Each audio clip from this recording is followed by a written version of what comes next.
Yang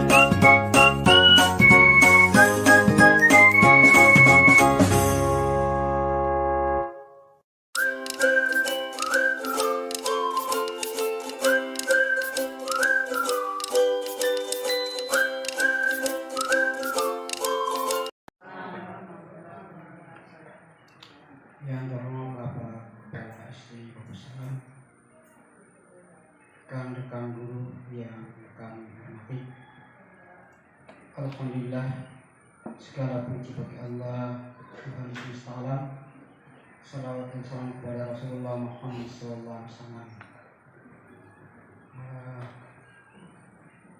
Pertama-tama mari kita menyampaikan puji syukur kepada Allah Subhanahu wa taala yang telah memberikan kepada kita kesehatan dan kesempatan. Akhirnya pada pagi hari ini kita dapat berkumpul di ruangan ini dalam acara berbagi pengalaman dari guru penggerak kepada rekan-rekan guru.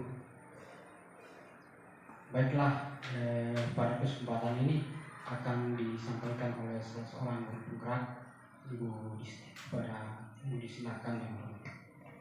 Terima kasih atas kesempatan yang telah diberikan. Baiklah, Assalamualaikum warahmatullahi wabarakatuh. Bapak Ibu yang saya hormati, alhamdulillah kita bisa dipertemukan kembali dalam suasana yang sehat walafiat dan diberi kesempatan oleh Allah Subhanahu wa taala sehingga kita bisa berkumpul di tempat yang penuh berkah ini, insyaallah. Dan tak lupa salawat dan salam semoga tercurah kepada Nabi kita Nabi Muhammad Sallallahu Alaihi Wasallam.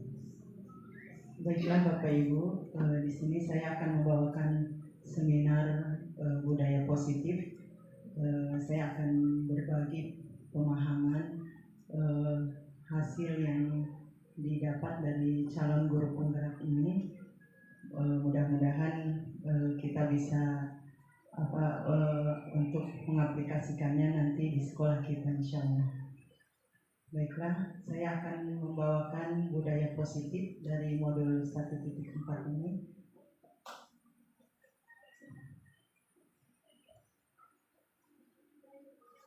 Ya, sebelum lanjut ke materi, ada filosofi pemikiran KHD atau Ki Hajar Dewantara.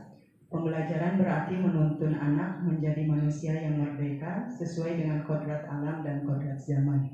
Jadi anak di sini kita harus menuntunnya karena anak mempunyai kodrat alam yang sudah diberikan oleh Allah, bahwa anak ini mempunyai karakter atau sifat yang sudah diberikan dari mulai lahir.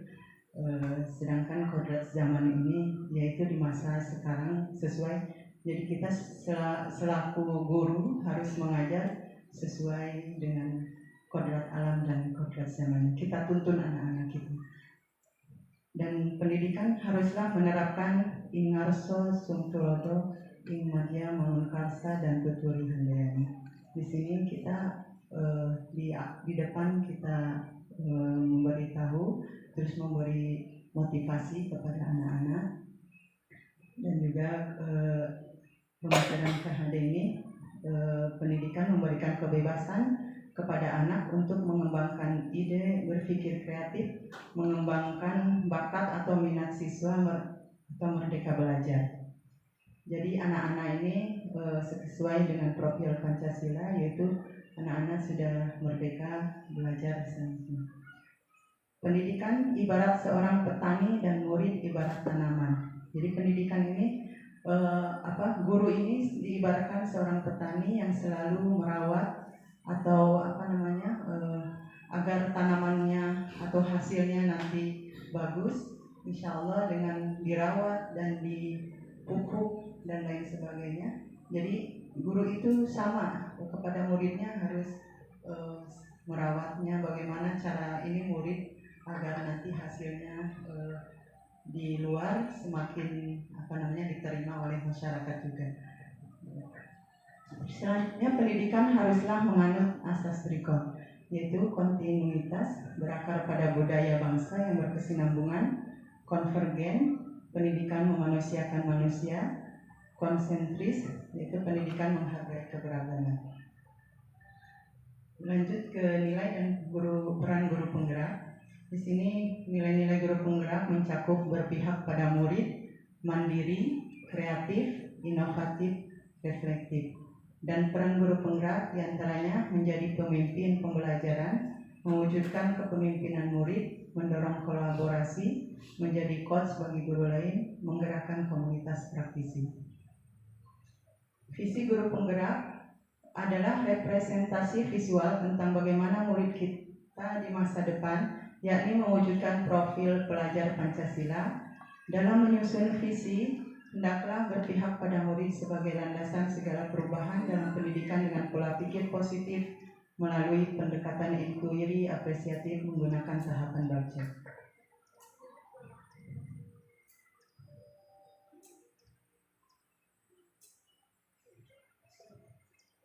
Sekarang lanjut ke materi yang akan kita sampaikan, yaitu budaya positif.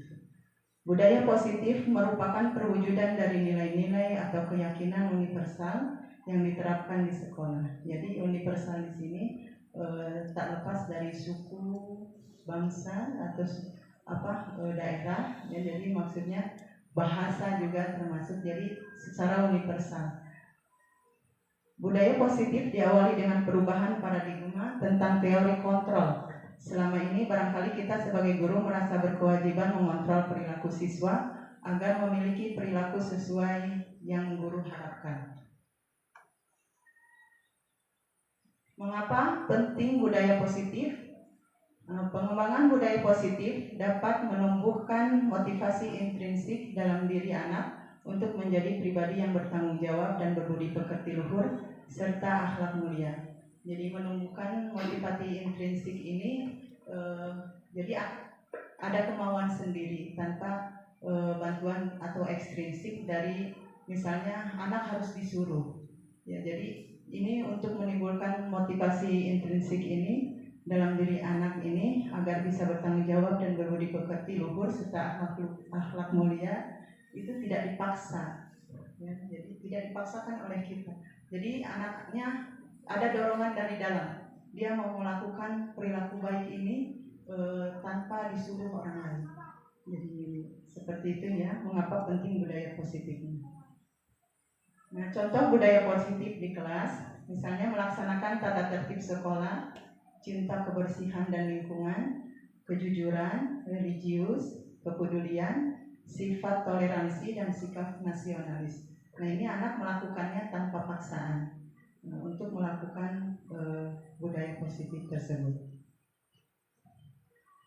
Budaya positif mencakup yang pertama disiplin positif dan nilai-nilai kebajikan universal, teori motivasi hukuman, penghargaan dan restitusi, keyakinan kelas, keempat kebutuhan dasar manusia, 5 posisi kontrol dan segitiga restitusi.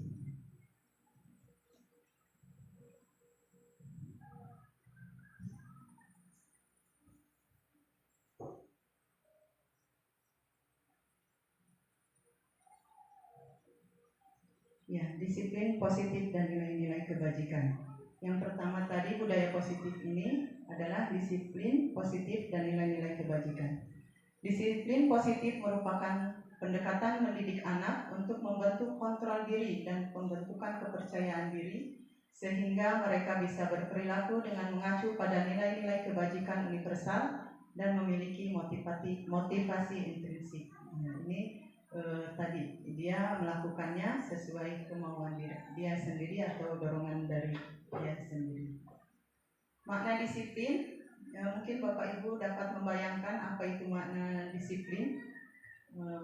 Dalam pikiran kita mungkin disiplin itu kebanyakan orang akan menghubungkan kata disiplin dengan kata tata tertib atau aturan dan kepatuhan pada peraturan. Nah, kata disiplin juga sering dihubungkan dengan hukuman. Dalam budaya kita, makna kata disiplin dimaknai menjadi sesuatu yang dilakukan seseorang pada orang lain untuk mendapatkan kepatuhan. Kita cenderung menghubungkan kata disiplin dengan ketidaknyamanan. Nah, makna disiplin menurut Ki Hajar Dewantara maupun Dian Gosen, kedua pakar pendidik ini mengartikan disiplin sebagai bentuk kontrol diri, yaitu belajar untuk kontrol diri agar dapat mencapai suatu tujuan mulia. Tujuan mulia di sini mengacu pada nilai-nilai atau prinsip-prinsip mulia yang dianut seseorang. Kita namakan nilai-nilai tersebut sebagai nilai-nilai kebajikan atau virtues. Virtues ini nilai-nilai yang universal. Jadi bahasa, dari nilai bahasa tersebut, nilai suku, budaya, itu mencakup karena universal. Nilai-nilai kebajikan adalah nilai-nilai kebajikan yang disepakati bersama, lepas dari suku bangsa, agama, bahasa maupun latar belakangnya. Nilai-nilai ini merupakan payung besar dari sikap dan perilaku anak Indonesia adalah mewujudkan profil pelajar Pancasila. Ya, insya Allah mungkin nanti ada kurikulumnya ya, profil pelajar Pancasila. Dan diantaranya profil pelajar Pancasila yaitu beriman bertakwa kepada Tuhan Yang Maha Esa dan berakhlak mulia, mandiri, bernalar kritis, berbinekaan global, bergotong royong, dan kreatif. Itu yang akan dicapai oleh pelajar Pancasila. Teori kontrol selanjutnya, di mana kita berusaha memahami pandangan orang lain tentang dunia, bahwa setiap tindakan memiliki tujuan dan kita hanya bisa mengontrol diri kita sendiri, kita tidak bisa mengontrol orang lain. Model berpikir dalam teori ini adalah menang-menang. Jadi baik anak atau orang dewasa itu ada kontrol diri ya. Ibaratkan kita memegang sesuatu, kalau kita suruh ada anak yang disuruh buka dan dia tidak mau membuka karena dia berkeyakinan bahwa saya ini punya kontrol sendiri, jadi dia tidak mau buka. Nah, ketika dia mau membuka berarti ada izin kontrol dari anak tersebut. Ya. Jadi itu teori kontrol. Sama seperti kita ya. Misalnya kita mau disuruh begini begitu, tapi kita tidak mau, berarti kendalinya ada di diri kita sendiri. Ya, jadi begitu ya. Jadi adalah menang-menang. Misalnya contohnya seperti ini, ada stimulus respon. Realitasnya kebutuhan kita sama, tetapi kalau menurut teori kontrol, realitas kebutuhan kita berbeda. Ya, jadi tidak sama. Ada juga semua orang melihat hal yang sama. Jadi misalnya ini kita harus begini, sama semua. Tapi menurut teori kontrol, setiap orang memiliki gambaran berbeda. Jadi ada pemikiran-pemikiran berbeda. Nah, kita juga misalnya kita mencoba mengubah orang agar berpandangan sama dengan kita. Kita berusaha memahami pandangan orang lain tentang dunia. Itu menurut teori kontrol.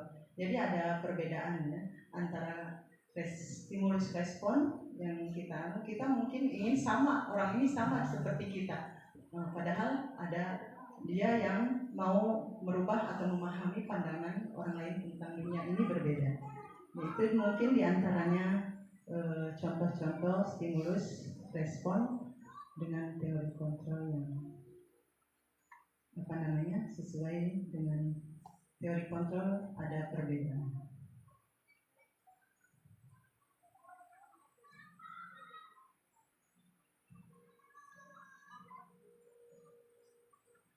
Ya, sekarang lanjut ke teori motivasi. Apakah pemberian hukuman dan penghargaan bisa meningkatkan motivasi belajar siswa? Nah, sekarang yang biasa mungkin saya lakukan juga ke anak-anak, memberikan hukuman atau penghargaan. Apakah pemberian hukuman ini atau penghargaan ini bisa meningkatkan motivasi belajar siswa? Nah, selanjutnya, apakah reward atau punishment efektif dalam mendisiplinkan anak atau siswa dan guru dan mampu meningkatkan kinerja guru, misalnya seperti itu ya. Apakah efektif ya? Jadi teori motivasi, hukuman, penghargaan dan restitusi ini Jadi setiap perilaku manusia memiliki motivasi di antaranya. Yang pertama untuk menghindari ketidaknyamanan atau hukuman. Misalnya anak mematuhi tata tertib itu karena takut dihukum.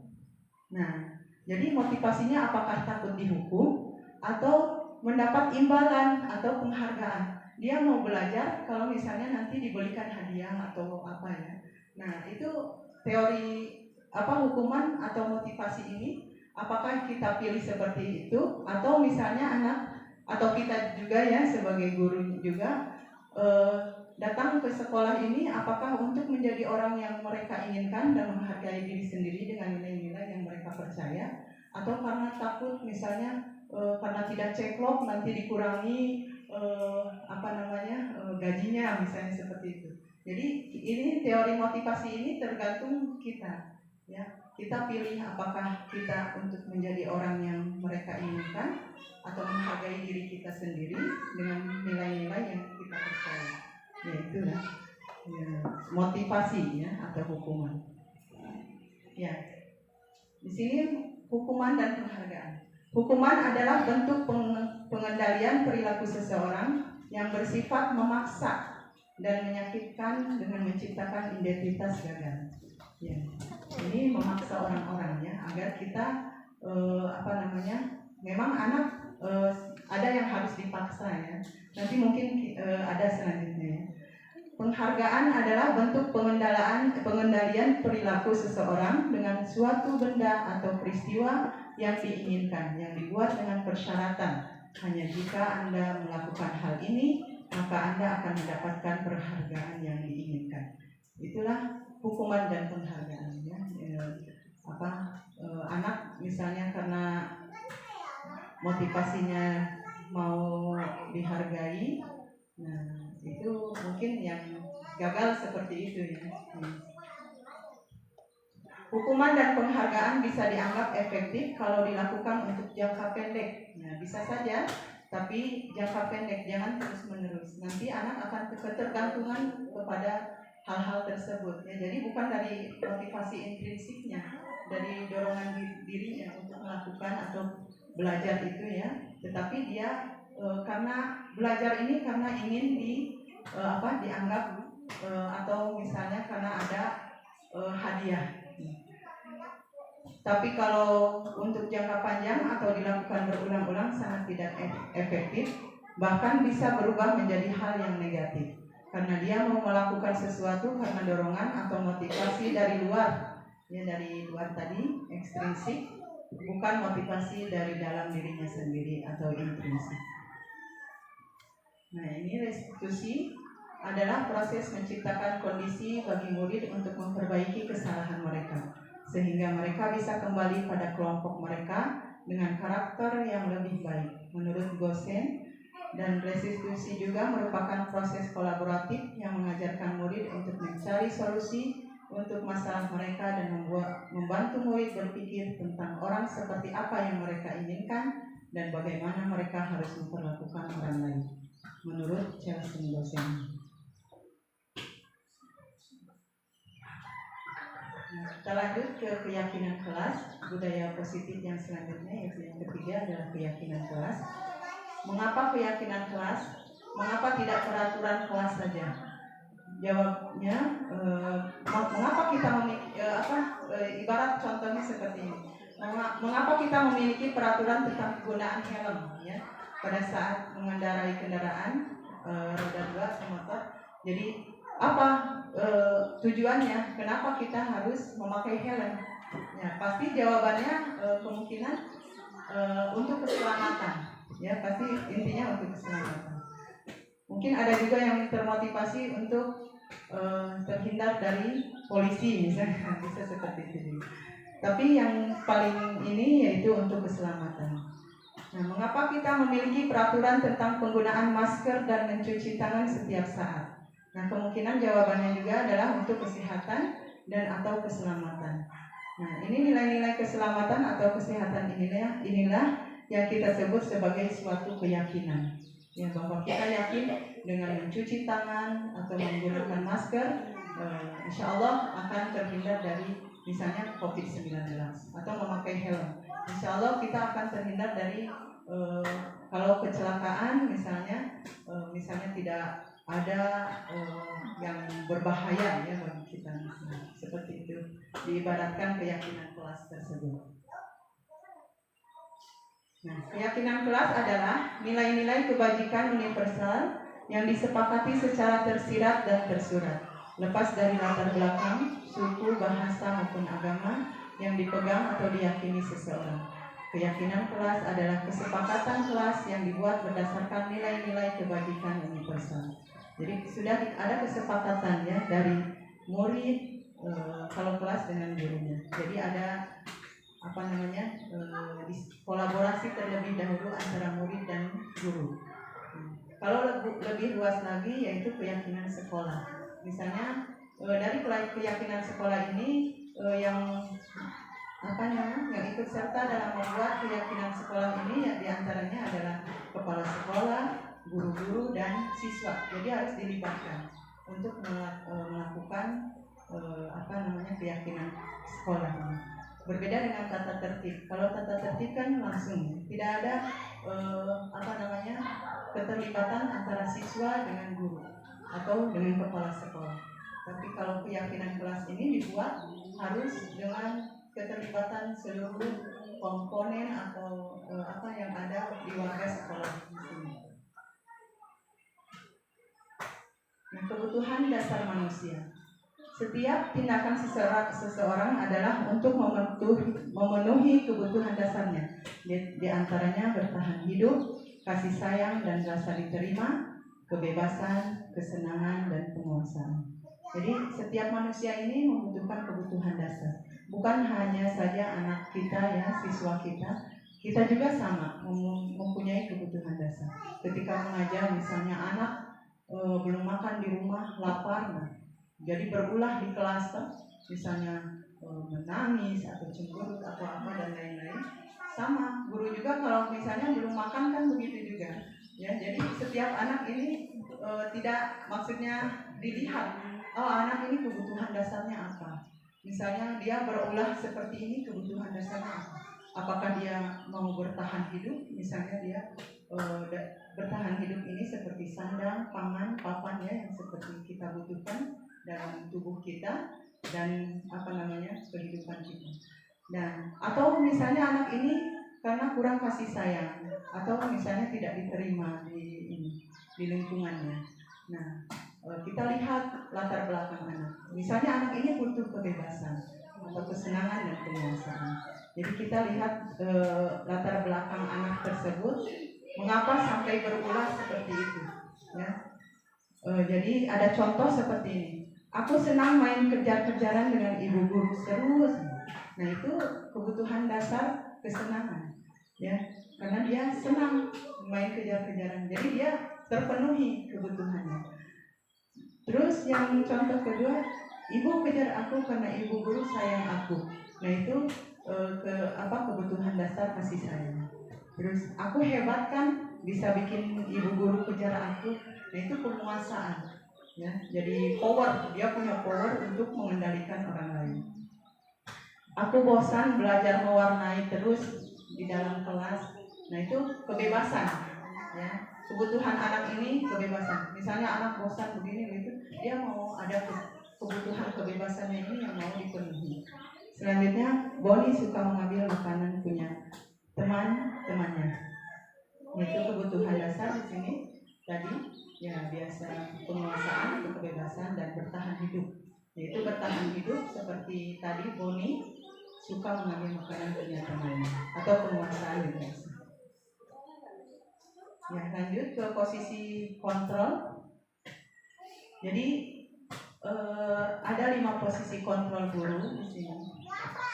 Tadi misalnya anak akan mengizinkan dikontrol kalau dia mengizinkannya. Jadi anak tidak mau berubah karena dia tidak mau mengizinkan kontrolnya. Jadi ada misalnya di sini ada penghukum, ini kontrol guru ya. Kalau tadi anak-anak juga bisa. Ada pembuat rasa bersalah, ada teman, ada pemantau atau manajer. Kira-kira posisi kontrol guru yang mana yang paling ideal dilakukan dari kelima posisi kontrol guru tersebut dan dapat menunjang motivasi intrinsik murid?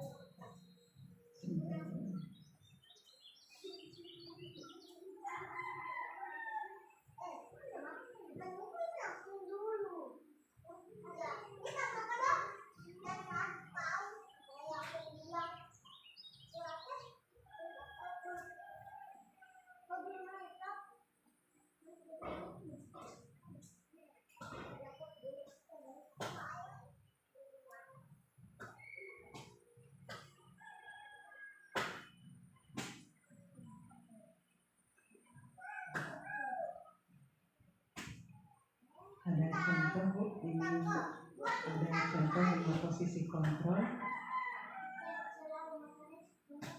Di sini ada posisi penghukum.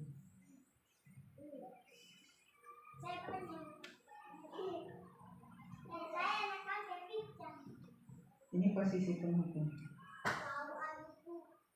Tidak ada suara.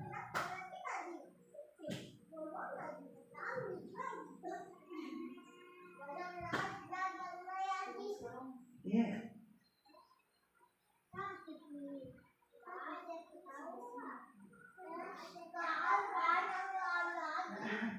Tidak ada suaranya.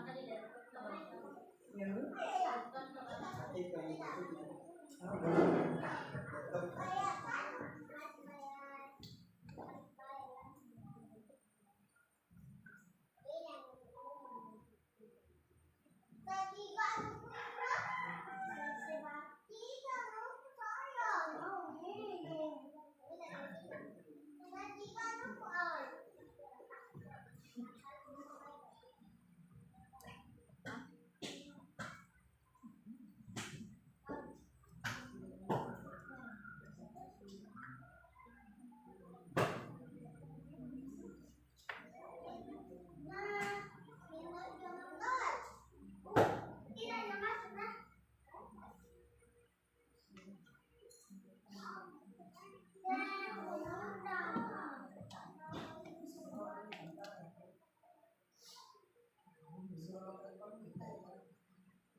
Hardik menunjuk-nunjuk, bercak-cak, pinggang membentak juga.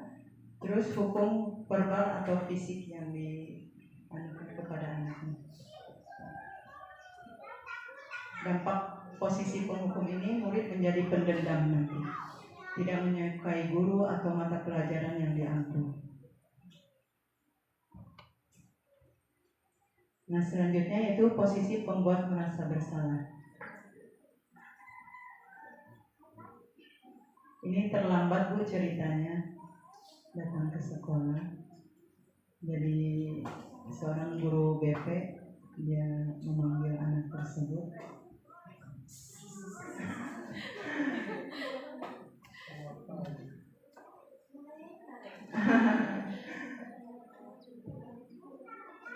Ini suaranya lebih rendah dari yang tadi penghukum. Kalau tadi kan teriak-teriak ketika itu. Ya.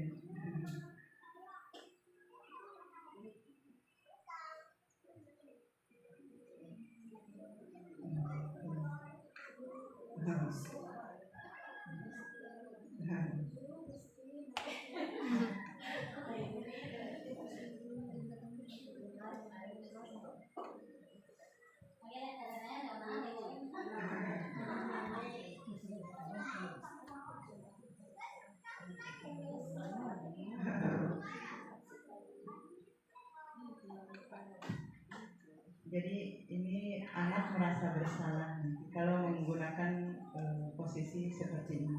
Kalau guru menggunakan seperti ini.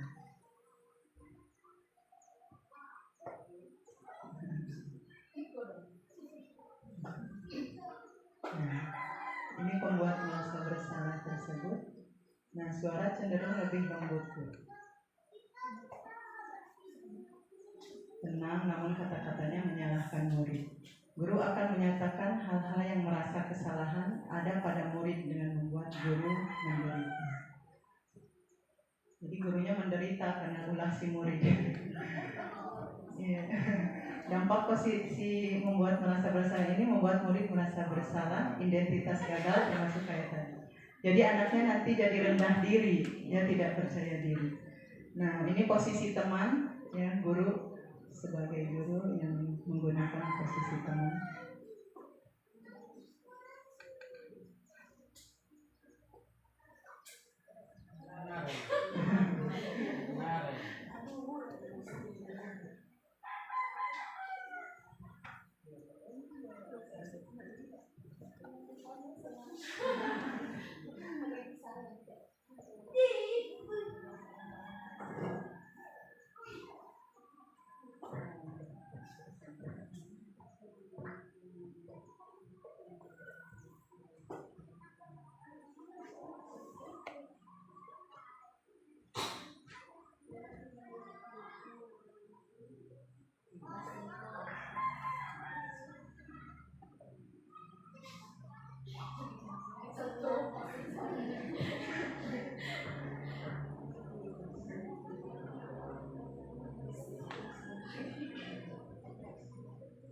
Ini juga nanti tergantung sama ibu guru. Jadi tadi kan demi ibu, ada kata seperti itu.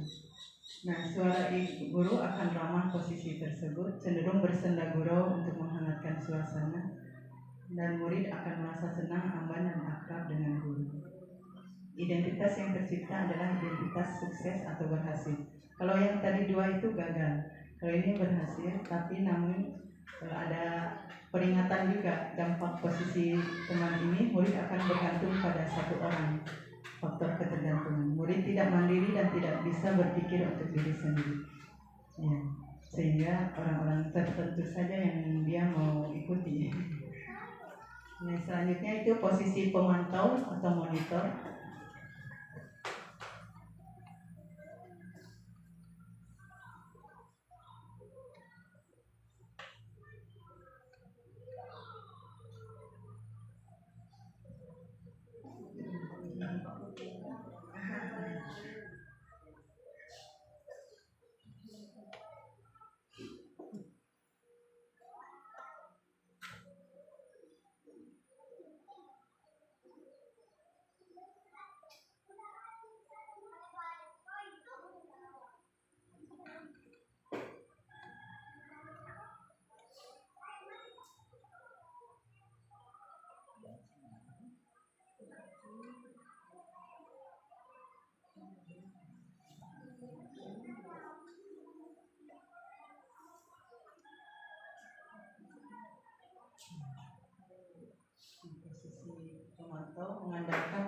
menghitung atau data untuk mengontrol murid. Seorang pemantau akan bersuara datar, tidak emosional, tidak bersenda gurau ataupun menggunakan suara tinggi.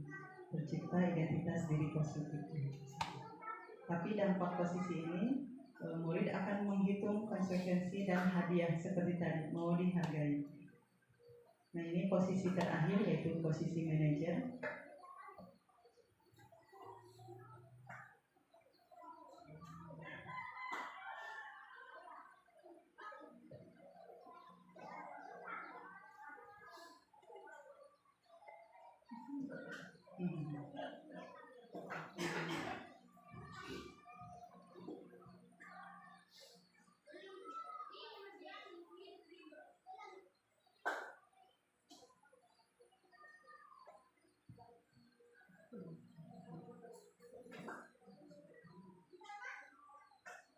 Nah, baru dibahas keyakinan sekolah. Seorang manajer di sini dia akan menanyakan keyakinan sekolah yang sudah dilibatkan tadi anak-anak.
Posisi manajer adalah posisi kontrol yang disarankan untuk membimbing murid.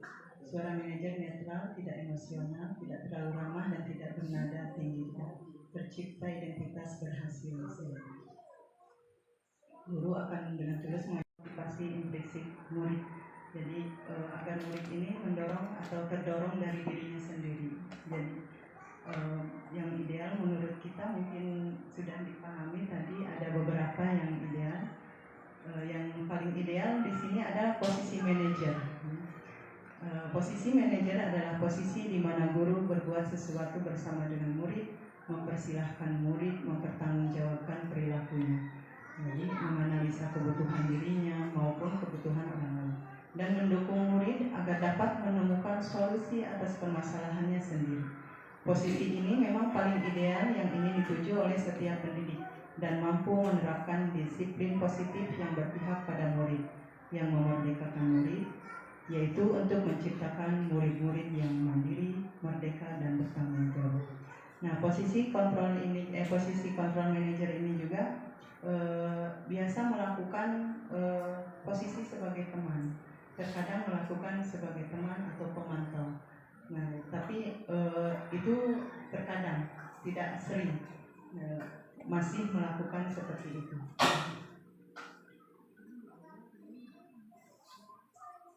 Ya, budaya positif yang selanjutnya yaitu segitiga restitusi. Yang terakhir ini Bu ya, segitiga restitusi. Di antaranya sebagai berikut. Ada menstabilkan identitas, stabilize the identity. Tujuannya adalah untuk mengubah identitas anak dari orang yang gagal karena melakukan kesalahan menjadi orang yang sukses. Tadi yang Naren misalnya kesalahannya yaitu terlambat, jadi kita distabilkan ya sebentar. Ada contohnya. Validasi tindakan yang salah, misalnya validate the misbehavior, untuk memverifikasi apa alasan dan motivasi siswa melakukan tindakan salah dan memvalidasinya. Jadi menanyakan alasan ketika kita anak-anak kita sudah melakukan kesalahan. Dan yang terakhir menanyakan keyakinan. Ini sisi segitiga terakhir, menanyakan keyakinan atau seek the belief, yaitu menanyakan apa motivasi intrinsik anak. Kalau aturan kan cenderung terpaksa, kayak dihukum, kayak apa tuh. Kalau tidak disiplin kamu dihukum nanti. Ya, ada sanksinya. Kalau ini tidak ada sanksinya, Bu. Kalau keyakinan kelas tidak ada sanksi. Cuma kita diajak anak untuk menyelesaikan masalah bersama. Kalau keyakinan kelas berbeda dengan aturan-aturan yang misalnya belum yang tadi sudah pasti ya Bu, ada sanksi, ada penghargaan bagi siswa yang berprestasi misalnya. Kalau di disiplin menurut pada umumnya ada penghargaan, misalnya prestasi tersebut kita hargai. Tapi kalau misalnya keyakinan kelas kan tadi boleh silahkan, tapi jangan berkepanjangan, harus jangka pendek. Ya, silakan untuk memotivasi, tapi jangan berkelanjutan. Misalnya setiap hari misalnya berkelanjutan terus, nah nanti anak tergantung seperti itu juga untuk melakukan hal-hal yang baik atau positif tadi. Anak-anak akan tergantung karena hadiah, karena penghargaan dari orang sekitar misalnya. Di sini juga kan kita sebagai orang tua, sebagai guru kan sama, sebagai pendidik. Jadi Ki Hajar Dewantara ini mengajak, atau kan pendidikan nasional kita ya Ibu, jadi setiap anak ini harus merdeka, tidak tanpa paksaan belajar merdeka, tapi sesuai minat dan bakat anak tersebut untuk mencapai tadi profil pelajar Pancasila, yaitu beriman dan bertakwa, bernalar kritis dan lain sebagainya. Itu yang diharapkan dalam pendidikan. Jadi mungkin dari sekian banyak ini banyak fenomena paradigma baru yang belum kita ketahui. Saya juga kebetulan tahu semenjak masuk CGP, oh ternyata ada seperti ini, ada seperti ini. Jadi kami juga mengajak Bapak Ibu, bukannya kami menginginkan untuk jadi kepala sekolah, atau itu bukan motivasi utama kami untuk mengikuti CGP ini. Tapi kami di sini untuk tadi ada pengembangan diri kita, bahwa seperti inilah pendidikan yang sesuai dengan filosofi Ki Hajar Dewantara ya tadi. Kita berusaha juga Bu untuk mencapai manajer ini. Posisi manajer ini tidak semudah membalikkan telapak tangan, karena kita anak-anak kita berbeda karakter, berbeda latar belakangnya, dari keluarganya juga berbeda. Jadi semuanya tergantung cara kita bagaimana mengontrol. Mudah-mudahan anak juga mengizinkan kita untuk dikontrol, karena semua kontrol ada dalam diri kita. Kita juga kan kadang tidak mau dikontrol orang lain. Sama, ini posisi kontrol ini berlaku bagi anak dan orang dewasa. Jadi begitu mungkin Ibu antara perbedaan dari tata tertib atau aturan, disiplin dengan keyakinan kelas. Mungkin boleh ditanggapi barangkali.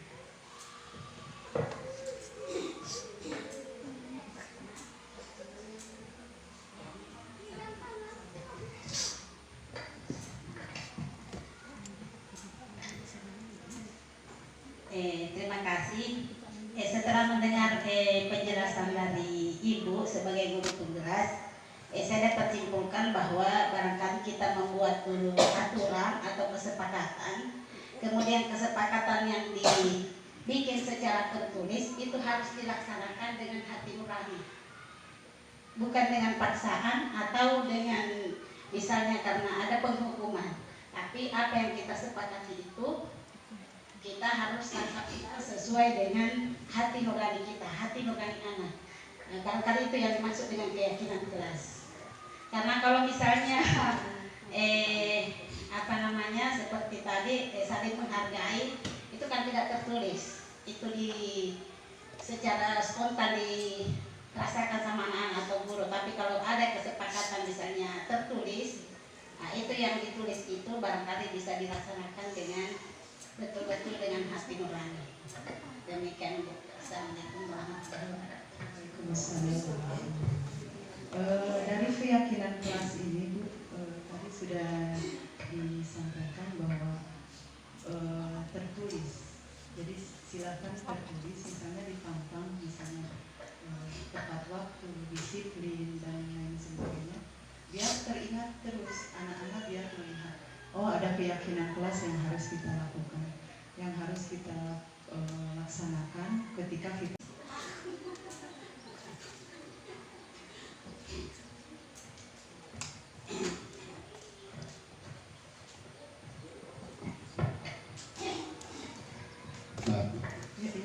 Assalamualaikum warahmatullahi wabarakatuh. Waalaikumsalam warahmatullahi wabarakatuh.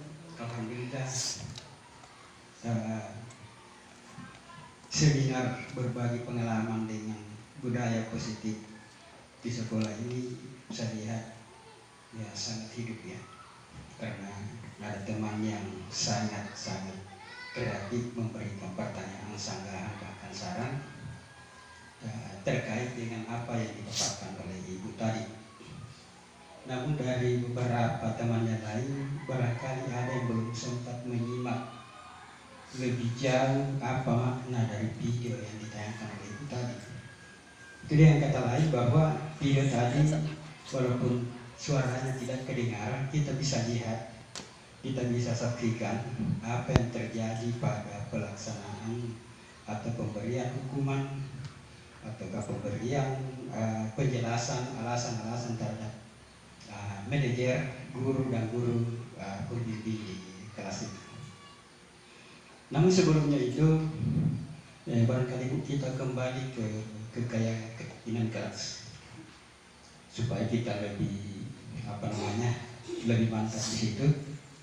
Dan ini yang sangat kita harapkan di setiap diskusi, setiap pertemuan, hidupnya sebuah seminar ataupun kegiatan ini itu tergambar dari banyaknya saran dan pertimbangan ataukah pendapat dari teman-teman lain. Nah, ini dari awal mengapa ada keyakinan kelas, mengapa tidak peraturan kelas saja. Nah, ini tadi kan sudah dijelaskan perbedaannya, yang mana dimaksud dengan keyakinan kelas, mana yang dimaksud dengan peraturan kelas. Nah, saya tidak perlu jelaskan lebih jauh karena sudah dijelaskan oleh Ibu yang mana perbedaannya antara keyakinan kelas dengan peraturan kelas. Itu kita sudah simak semua tadi secara jelas dan secara gamblang disampaikan. Nah, saya berpendapat bahwa untuk keyakinan kelas itu lebih berterintegrasi kalau kita kepada instruksi ya, faktor dari dalamnya. Karena kalau faktor dari dalam itu timbul dari dalam diri guru dan siswa itu, maka tidak ada hal itu barangkali kita kembali ke keyakinan kelas supaya kita lebih lebih mantap di situ. Dan ini yang sangat kita harapkan di setiap diskusi, setiap pertemuan, hidupnya sebuah seminar ataupun kegiatan ini itu tergambar dari banyaknya saran dan pertimbangan ataukah pendapat dari teman-teman lain. Nah, ini dari awal mengapa ada keyakinan kelas, mengapa tidak peraturan kelas saja. Nah, ini tadi kan sudah dijelaskan perbedaannya, yang mana dimaksud dengan keyakinan kelas, mana yang dimaksud dengan peraturan kelas. Nah, saya tidak perlu jelaskan lebih jauh karena sudah dijelaskan oleh Ibu yang mana perbedaannya antara keyakinan kelas dengan peraturan kelas. Itu kita sudah simak semua tadi secara jelas dan secara gamblang disampaikan. Nah, saya berpendapat bahwa untuk keyakinan kelas itu lebih berterintegrasi kalau kita kepada instruksi ya, faktor dari dalamnya. Karena kalau faktor dari dalam itu timbul dari dalam diri guru dan siswa itu, maka tidak ada hal yang tidak bisa kita selesaikan dengan baik. Nah, itu. Nah, kalau ekstrinsipnya kita utamakan, berarti nanti ada yang mendorong dari luar. Ya. Jadi istilah itu nak tempat ini mentala sorongan ki. Ya, nah, tapi lupa kali-kali mungkin. Ya, nah, itu. Jadi lebih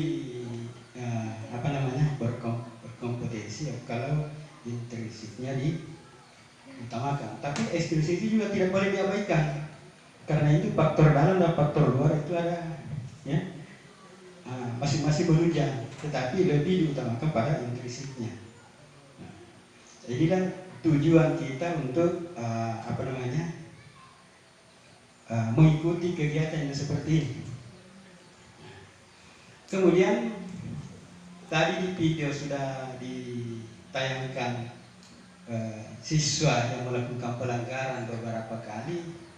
Maka di sini saya berkesimpulan bahwa itu seorang guru harus memiliki 4 sifat di dalam kelas.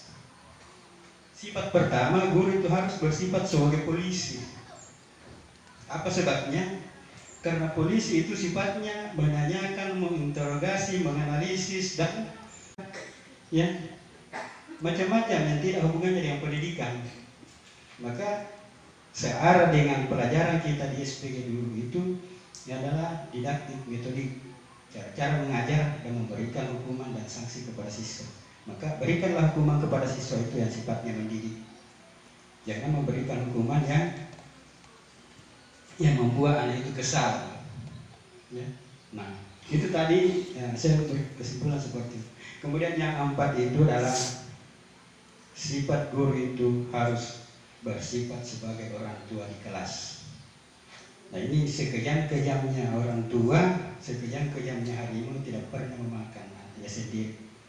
Jadi bagaimanapun kejamnya seorang guru, bagaimanapun kejamnya seorang singa, harimau, tidak pernah memakan anaknya. Maka itulah sifat yang terbaik yang dilakukan oleh seorang guru, karena sifat kasih sayangnya yang sangat tinggi. Ya. Jadi anggaplah anak yang ada di kelas itu adalah anak kita, bukan anaknya orang lain. Ya. Maka disitulah akan tercipta nanti guru yang dirindukan ketika kita tidak ada. Yang pertama tadi anak guru tentang gagar kiri kanan. Ya. Gede main sekali pembelajarannya ini mutapurmean. Ya. Nah, itu. Maka tidak akan jadi guru yang dirindukan oleh siswanya setelah dia tidak ada. Maka jadilah guru yang dirindukan dan disayangi oleh anaknya setelah mereka tidak ada di kelas. Janganlah membuat anak itu gembira kalau kita tidak ada di kelas. Nah, saya kira itu sedikit makna yang bisa sampaikan. Mudah-mudahan ini kita bisa aplikasikan di kelas kita masing-masing, karena dia mungkin hidup yang belajar saya bicara di Jong kita yang untuk kita sarjana dengan alumni, pengalaman kita sudah berpuluh-puluh tahun menjadi guru mengajar, koni-koni panari apa yang dikatakan guru penggerak, sekolah penggerak, guru berbagi, itu adalah aplikasi apa yang kita pernah pelajari sebelumnya. Oleh karena itu, sekali lagi saya pesankan kepada kita semua, khususnya teman-teman guru yang mempunyai akun SIM PKB, jangan dari grup PKB di khusus Ribuitna, sambil pasangkan, kalau ngira dulu ngaripongi gurunta, setiap saat dibuka itu SIM PKB-nya. Siapa tahu dari dalek alam rinjang, nasalong kilabu kue dengan bungkar di akhir kegiatannya di bulan April atau Mei.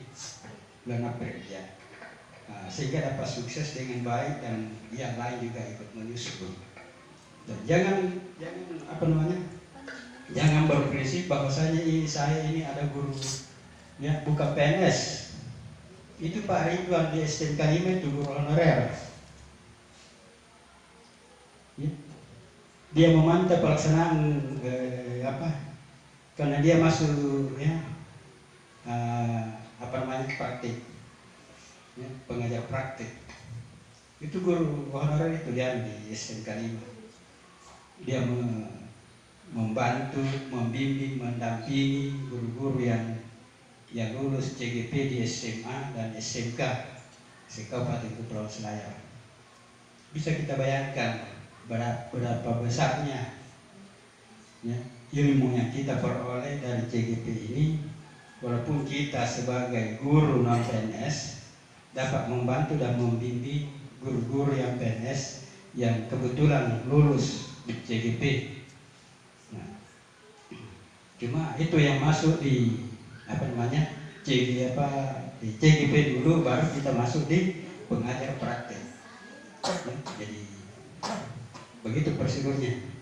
Jadi mudah-mudahan apa yang disampaikan oleh Ibu pada hari ini ada manfaatnya untuk kita semua, dan insyaallah kita semua bersepakat atau berkeyakinan bahwa apa yang disampaikan itu adalah merupakan hal yang sangat positif bagi kita semua, dan insyaallah kita bisa aplikasikan di sekolah kita, terkhusus di kelas kita masing-masing.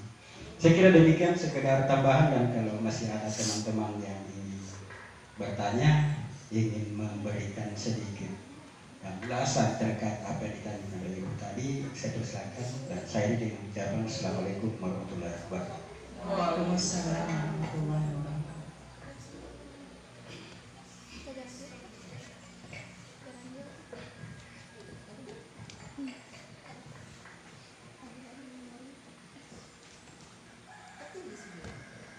Bapak dan Ibu yang kami hormati,